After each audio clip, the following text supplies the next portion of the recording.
Whereas like red pill is all like, here's how to, get like, whatever fucking muscle group they want you to get now, and like all the supplements and shit. Like it runs on an economy of tricking people into like doing stuff that they don't necessarily need to do, beyond just basic fitness.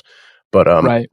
when I think about like the black pill folks, I worry about them in particular because like that is kind of what's at the bottom of this funnel, right? Like if you do the red pill pipeline long enough and it doesn't work for you because all that shit's nonsense, um, right? Most of it, like there are going to be some dudes that have success because they're just naturally like monsters and are good at doing that kind of thing.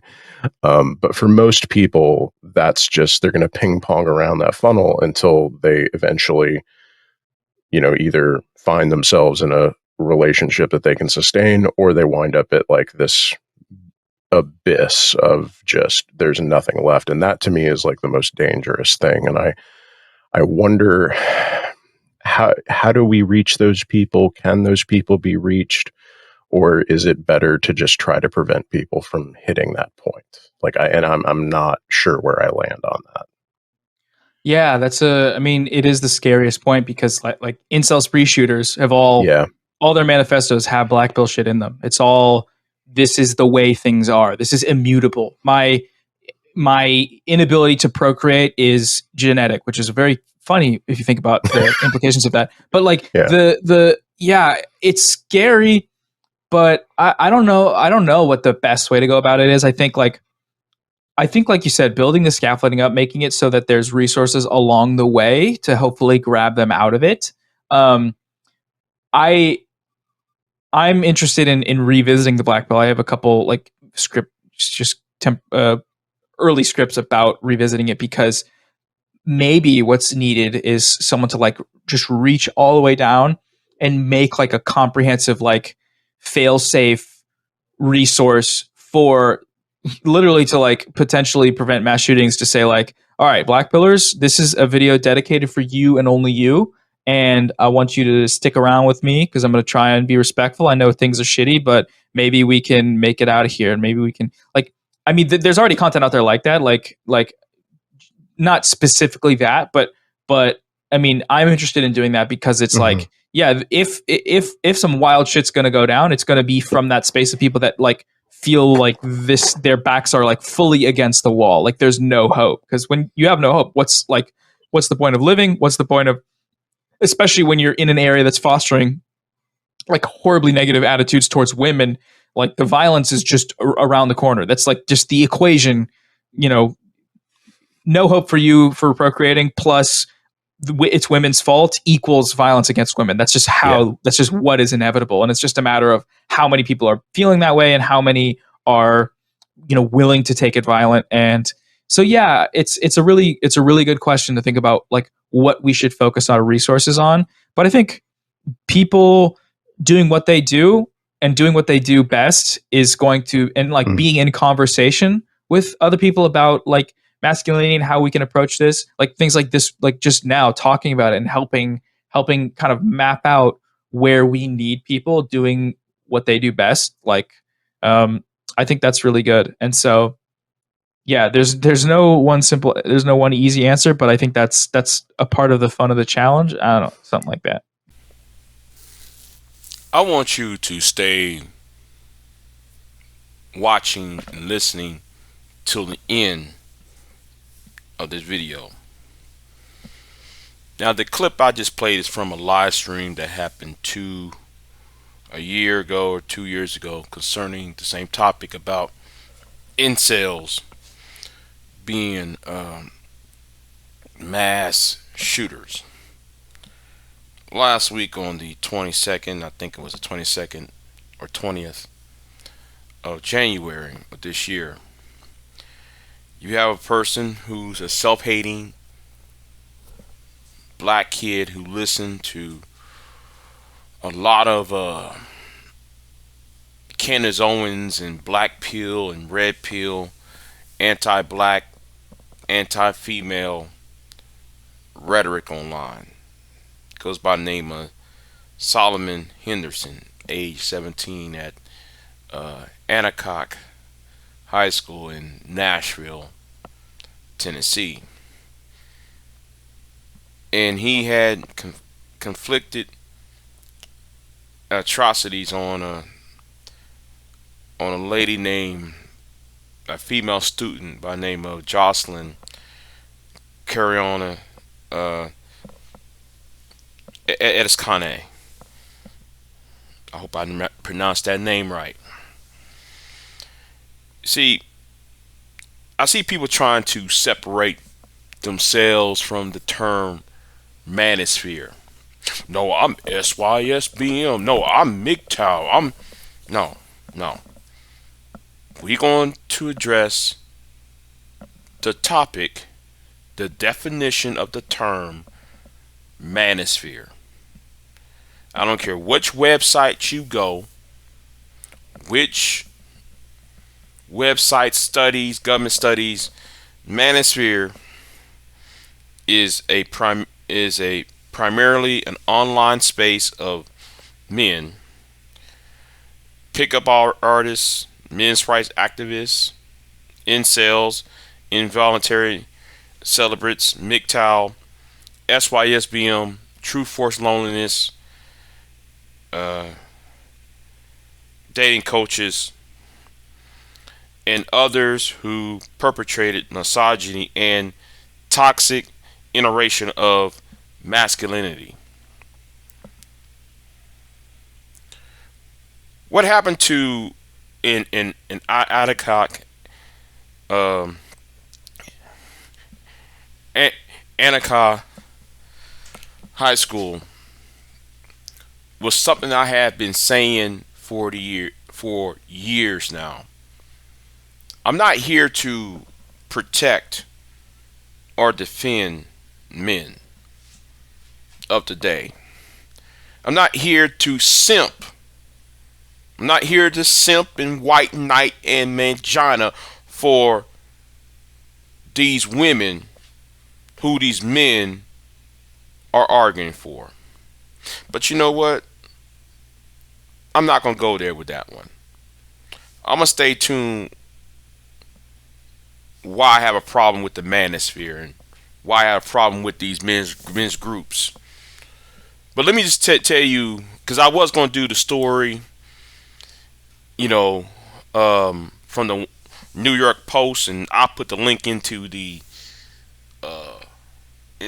description box. But let me read something from the Anti-Defamation League, which was published a little bit sometime last week. On January the 22nd, 2022 or 25, a 17-year-old student opened fire inside the cafeteria of Anacock High School in Nashville, Tennessee.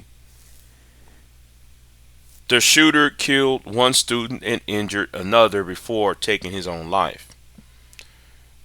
Preliminary research by the ADL Center on Extremism, COE, found the shooter, who was black, fueled by violent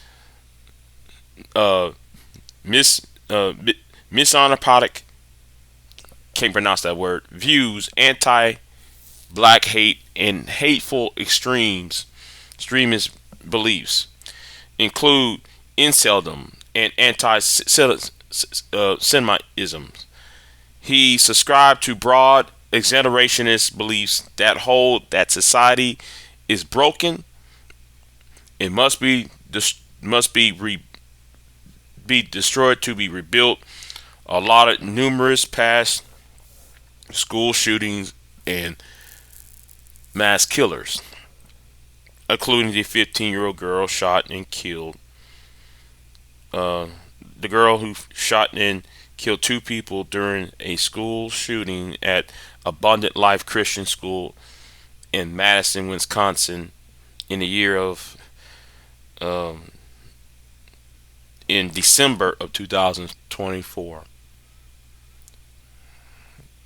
The Anacock shooter, who self-described as a mental cell, someone who identifies as an involuntary celibate on the basis of an intellectual or learning disability.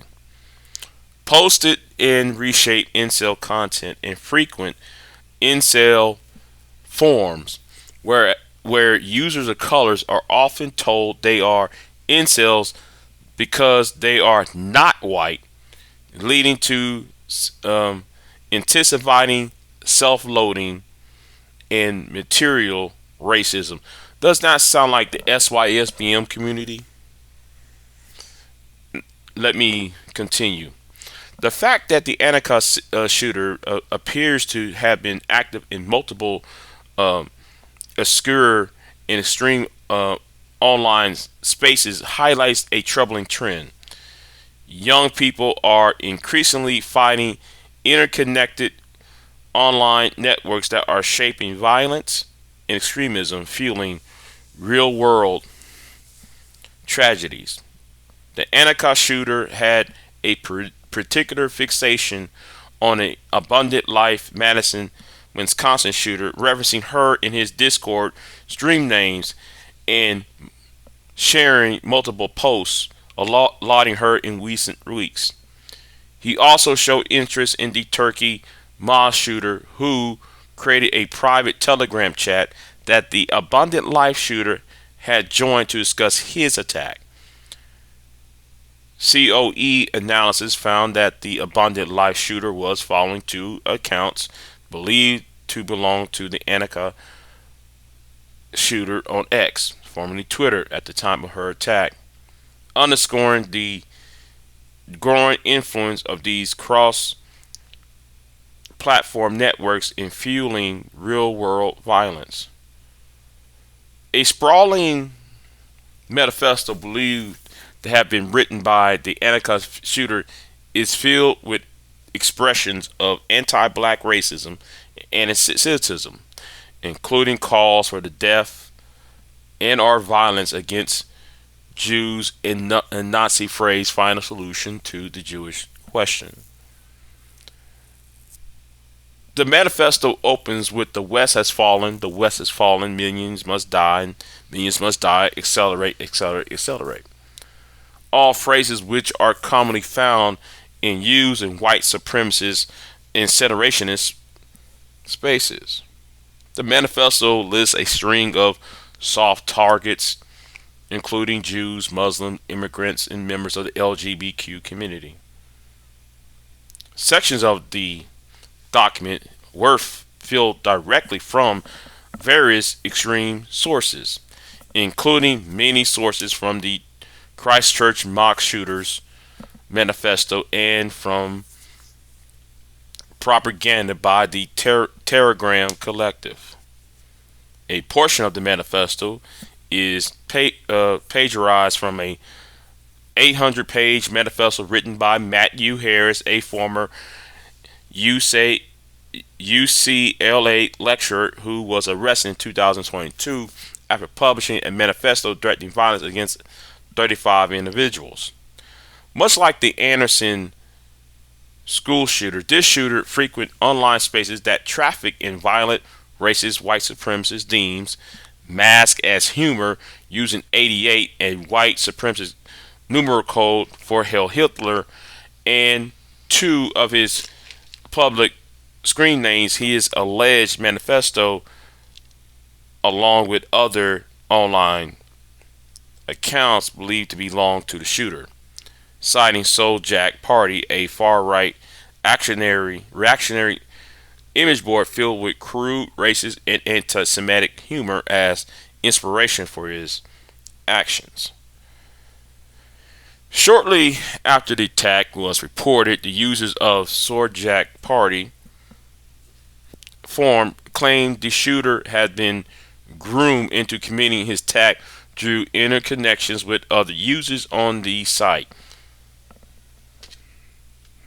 In response, users on the forum became fearful that their website would be shut down in an attempt to hide their discussion about the attack.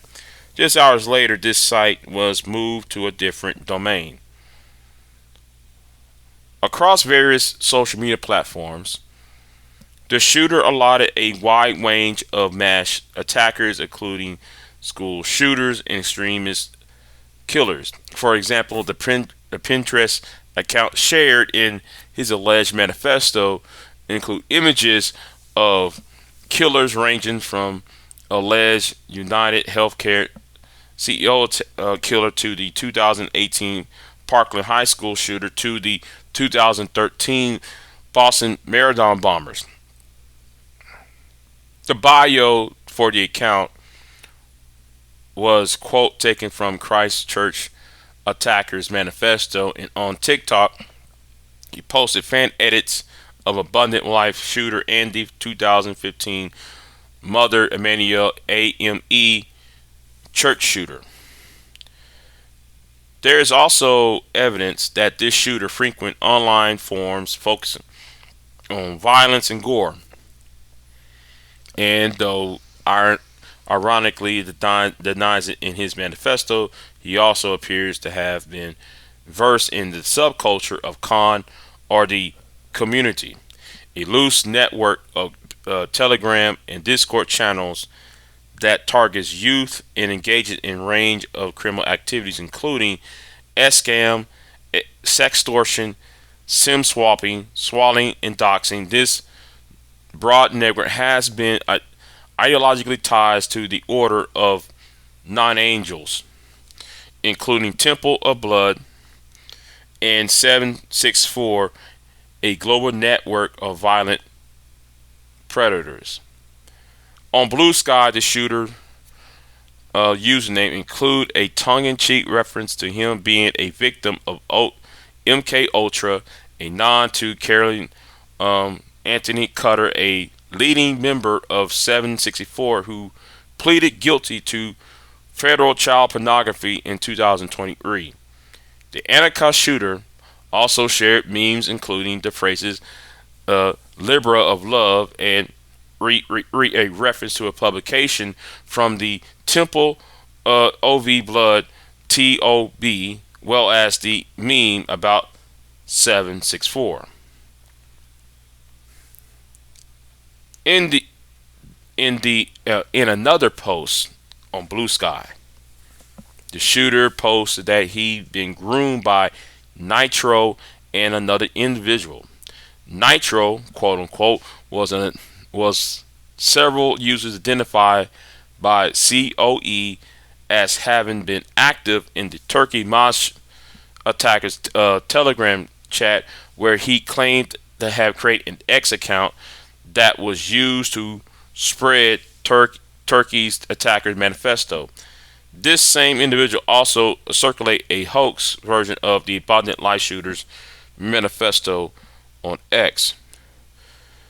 Based on these screenshots circulating on social media, the Annika shooter may have shared photos of one of his weapons prior to his attack.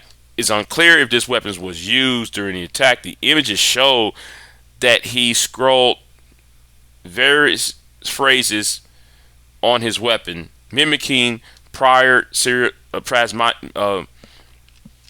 mass killers such as the 2019 Christchurch and 2022 Buffalo shooter. This include references to the Abundant Life shooter and the 2022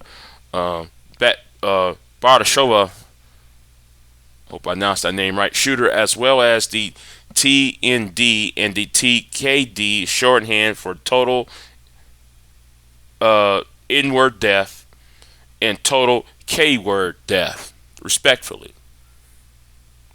The Annika shooter seems to have attempted to live stream his attack on Kick, but the live stream cut out. Notably, the August 24 Turkey Mosh attacker, which the Annika shooter mentioned frequently in his writings, also streamed his attack on the platform. The butt of the gun is visible at the end of the shooter's first stream and was filmed from the POV of the shooter walking inside of the school. During the second live stream, which is audible only via cell phone, law enforcement can be heard over speaking to the witnesses at the scene for several minutes until an officer picks up the phone and cuts the screen.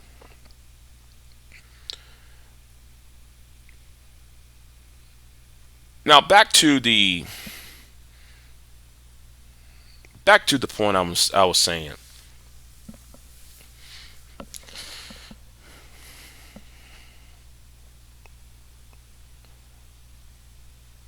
Something needs to be done. And I said this years ago.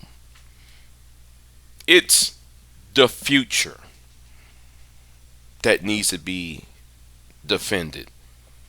The future. And let me say this again. The future. The Manosphere needs to be destroyed in order for the future of boys and the women, the girls within their age group will cease to suffer the atrocities. The Manosphere needs to take full responsibility. And before I sit here and say what I need to say, just because I said the Manosphere, don't act like I'm excluding. Let me say this again.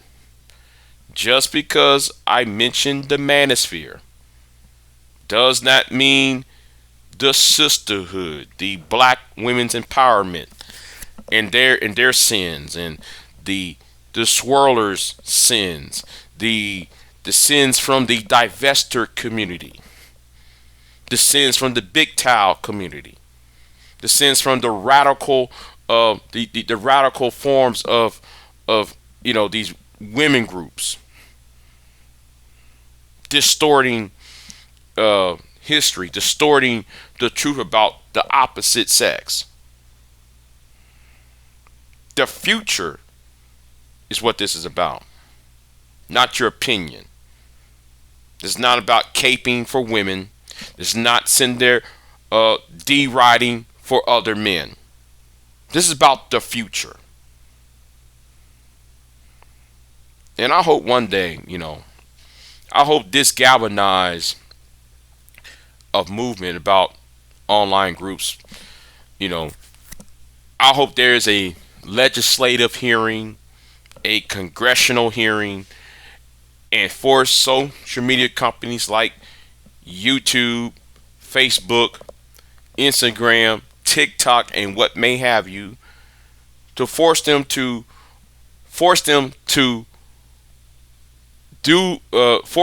abide by their community guidelines and their terms of service.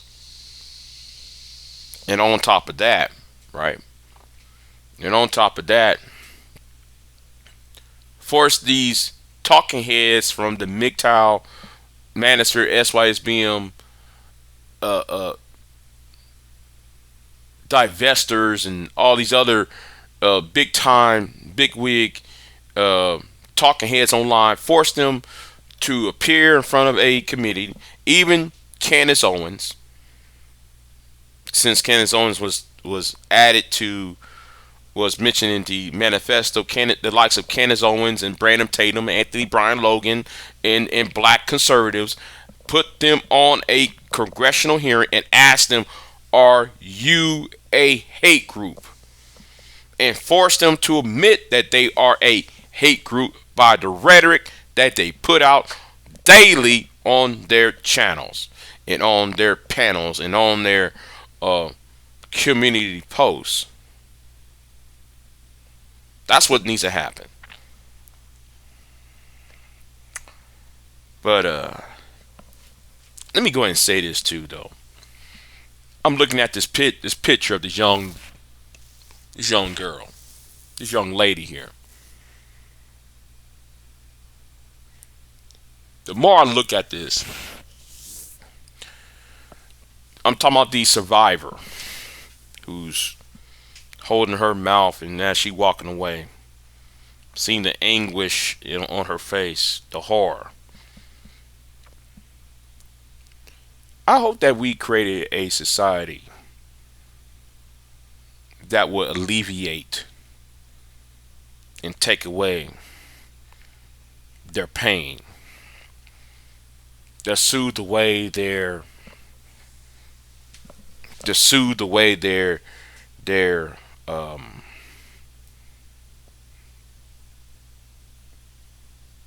wounds, heal their wounds, take away the angst and the fear.